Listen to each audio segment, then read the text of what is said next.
Good morning guys. Magluluto ako ng pansit ngayon. At ito yung aking mga ingredients. Ayan, nagpakulo ako ng 2 drumstick na chicken dito. Tapos mayroon akong carrot.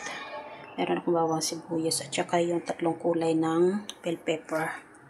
At yan yung aking bihon. Ayan, nagpainit na ako ng mantika at ito yung kaldo ko na chicken. So, start na tayo guys na magluto. Ang una kong gagawin guys ay aking gigisahin muna yung ating gulay. Mainit na yung aking mantika.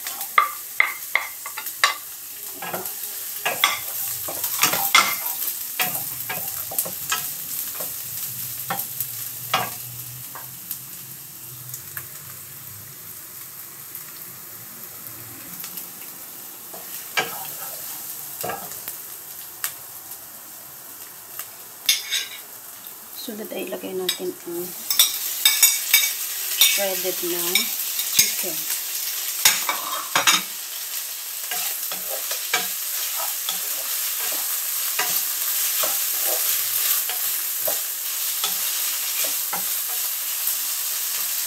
Tapos ilagay natin ang carrot. Kasi may kumatigas ito ng konti ang carrot.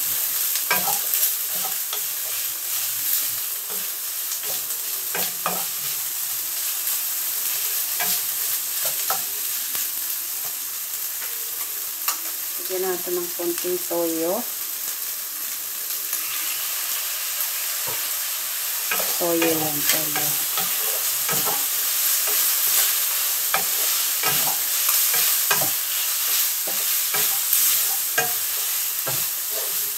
Tapos ang ating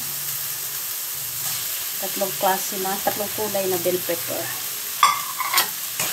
Para maging makulay ang ating pansit.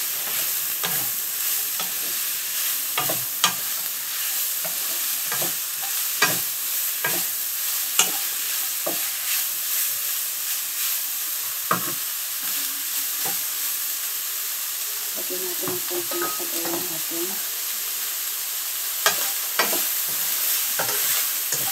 gulay.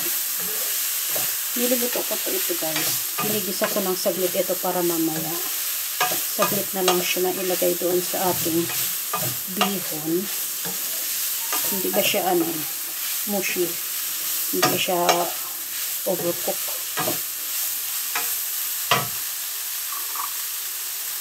Lagyan natin ang paminta.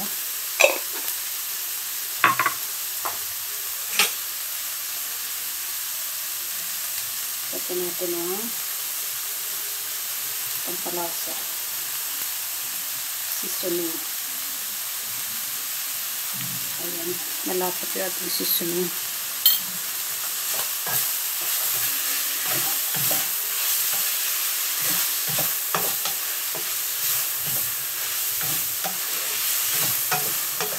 Itong naman guys. Itong bell pepper ay masarap yan siya pag crunchy pa.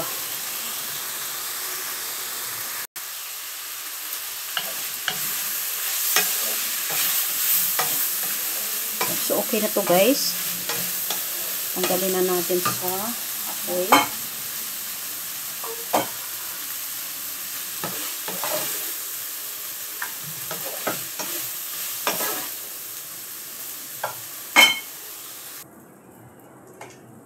Ito na siya. Itatabi muna natin ito. Tapos i-post naman natin yung ating kaldo. Yung yan. Chicken stock. Chicken soup. Yung pinaglagaan natin ng 2 drumstick. Ayan siya. Tapos lagyan natin siya ng, itong sabaw lagyan natin ng pampalasa.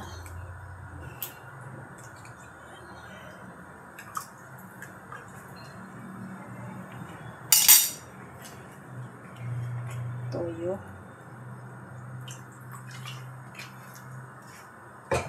Tapos paminta. Ayan. Hintayin natin na kulo siya. Tapos saka natin ilagay yung bihon. Takpan muna natin siya guys. Tapos antayin natin siya na magkulo itong ating sabaw. Ayan guys, kumukulo na. Lagay na natin ang ating bihon. Ito yung ating bihon guys. Itong bihon guys ay hinugasan ko siya sa tubig.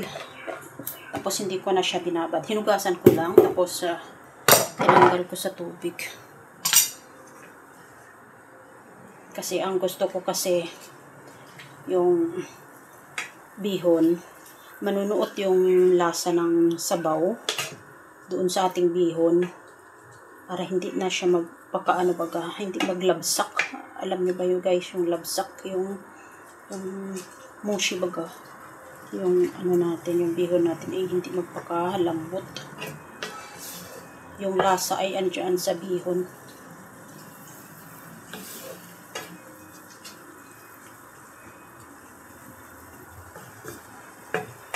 Yung mga buto-buto ng chicken guys, isama na natin yan dyan. Kasi ay may lasa pa din yan. Mag-ano pa din yan ng lasa. Maglalabas pa din yan ng lasa.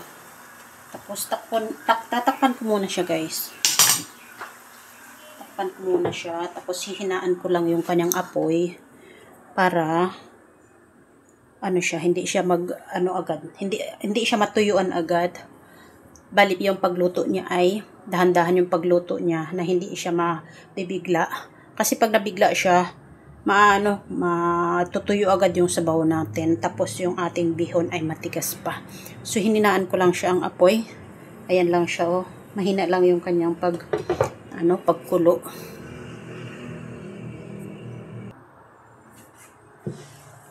Ayan, nakulo siya. Titikman din natin guys yung sabaw niya kung okay na. Ayan nga nagsipsip na siya. Nasipsip na ng ng bihon yung sabaw. Yung ating sabaw ay malasa na yan. Pero check natin yung kanyang sabaw kung okay.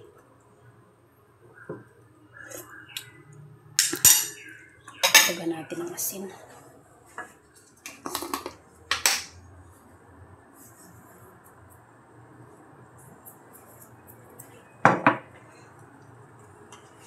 Paupos na natin itong pampalasa kasi konti na lang din naman natira.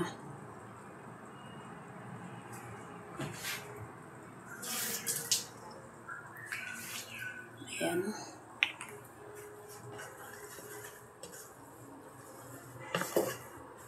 Ayan siya guys, konti na lang yung sabaw niya. Nasipsip na ng bihon. Ayan. Pero yung apoy natin, mahina pa din. Hindi na natin lalakasan yung apoy niya. Tapos ilagay na natin yung ating kulay. Para magluto pa rin siya. Tsaka yung katas, may katas kasi siya dyan guys na malasa. Para mapunta din sa bihon.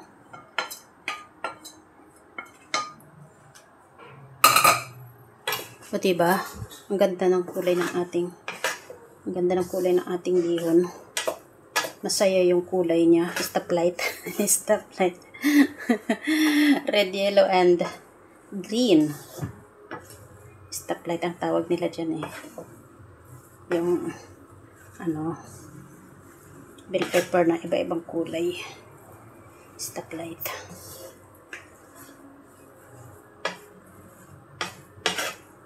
Mahina lang yung apoy natin guys.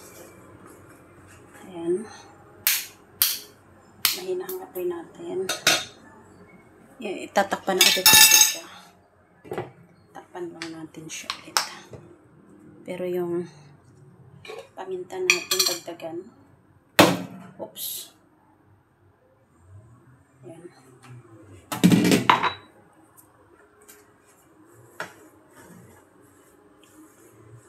Wala na siyang guys, wala na siyang sabaw. Meron siyang konti lang. Pero tatakpan natin siya. Tapos yung ating apoy ay napakahina lang yung apoy natin. tatakpan natin siya. Ang magluluto dito, magpapalambot sa ating bihon ay yung parang nag-i-steam baga na ano. Yung naiipon baga na ano dyan. Ayan, o diba, nag-i-steam yan.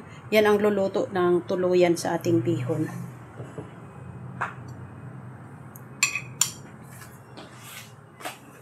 Balikan natin mamaya. Okay guys. Maybe, siguro okay na to. Ayan. Wala na talaga siyang ano, sabaw. Pero yung ating bihon ay malambot na siya. Ayan. Tikman nga natin guys kung ano ang lasa ng ating bihon.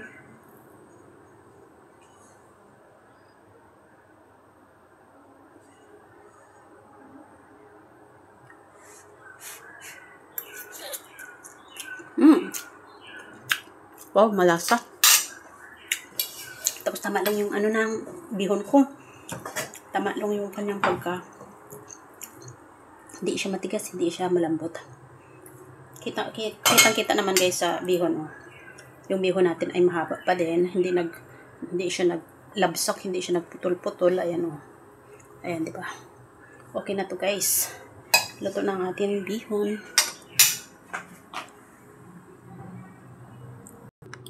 Ilipat na natin guys dito sa malaki ito guys, malaki ito na bowl. Pang ano talaga namin to, yung lagayan namin ng mga ganito pag nagluluto ako ng pansit. Ayan. Okay, ay pag nagluluto ako ng fried rice. Ayan, tama. Bali, 6 kami nakakain ito. 6 kami nakakain. Tapos, pero sabi niya ang amo ko na lalaki, hindi daw sila kakain ng madami, gawa ng meron silang service mamaya. Yung CG, parang Bible study bago pag Sabado. Bawat Sabado yan sila may Bible study. So, ito. Wow, sarap.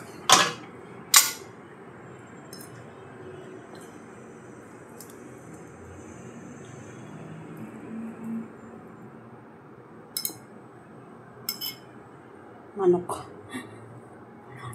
Ang sarap. Ang sarap yun, guys. Pakakainin ko na yung 2 kong alagaan dito. Yung amo kong lalaki at babae kasi nasa labas. Kasama yung isang kambal. Gawa ng nag-ano sila. Naglaro. Naglaro ng wood ball. Ayan.